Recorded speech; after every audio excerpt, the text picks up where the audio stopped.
Tourist വിസയിൽ ഇനി U എയിലേക്ക് പോകാൻ സാധിക്കില്ലല്ലോ എന്ന സങ്കടത്തിലാണ് ഒട്ടുമിക്ക ആളുകളും. അതെന്തപ്പോ അങ്ങനെ?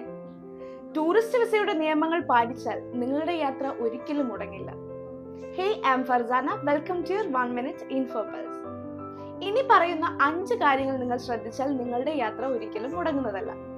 ഒന്നാമത്തെ കാര്യം എന്ന് പറയുന്നത്, നിങ്ങൾ വിസിറ്റ് വിസയിൽ വന്നിരിക്കുന്നതിന്റെ ആവശ്യകത എന്താണ്, നിങ്ങൾക്ക് താമസിക്കാനുള്ള സ്ഥലം, നിങ്ങൾക്ക് ചെലവഴിക്കാനുള്ള ക്യാഷ് എന്നിവയെക്കുറിച്ച് എയർപോർട്ടിൽ ക്വസ്റ്റ്യൻ ചോദിക്കും. സോ അതിനൊക്കെ കറക്റ്റ് ആയിട്ടുള്ള ഒരു ആൻസർ ആണ് നിങ്ങൾ കൊടുക്കുന്നതെങ്കിൽ നിങ്ങൾക്ക് യു എയിലേക്ക് കടക്കാൻ സാധിക്കുന്നതാണ്.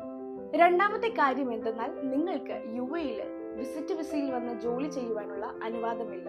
നിങ്ങൾക്ക് ഏതെങ്കിലും ട്രാവൽ ഏജൻസിയോ അല്ലെങ്കിൽ റിക്രൂട്ട്മെന്റ് കമ്പനിയോ ജോലി വാഗ്ദാനം നൽകിയിട്ടാണ് നിങ്ങൾ എത്തിയിരിക്കുന്നതെങ്കിൽ അത് യു എയിൽ നിയമവിരുദ്ധമാണ്. മൂന്നാമതായി, ജോബ് വിസയിൽ വരുന്നവര് എൻട്രി പെർമിറ്റിൽ യു എയിലേക്ക് എത്തി ബാക്കിയെല്ലാ വിസയുടെ പ്രൊസീജിയേഴ്സ് യു എയിൽ നിന്നും പൂർത്തീകരിക്കാൻ ശ്രമിക്കുക. നാലാമതായി ശ്രദ്ധിക്കേണ്ട കാര്യം എന്തെന്നാൽ, നിങ്ങൾ വിസിറ്റ് വിസയിൽ വരുന്നതിന്റെ ലക്ഷ്യം വിനോദസഞ്ചാരമാണെങ്കിൽ നിങ്ങൾക്ക് താമസിക്കാനുള്ള ഹോട്ടൽ ബുക്കിംഗ്, ചിലവഴിക്കാനുള്ള ക്യാഷ്, റിട്ടേൺ ടിക്കറ്റ് എന്നിവയുൾപ്പെടെയുള്ള ഡീറ്റെയിൽസ്, ഡോക്യുമെന്റ്സ് കരുതുക. അഞ്ചാമതായി ശ്രദ്ധിക്കേണ്ട കാര്യം എന്തെന്നാൽ, നിങ്ങൾ റിലേറ്റീവ്സിനെയോ അല്ലെങ്കിൽ ഫാമിലി മെമ്പേഴ്സിനെയോ ആണ് കാണാൻ വരുന്നതെങ്കിൽ അവരുടെ visa copy, passport copy, phone number, address എന്നിവയെല്ലാം കയ്യിൽ കരുതുക.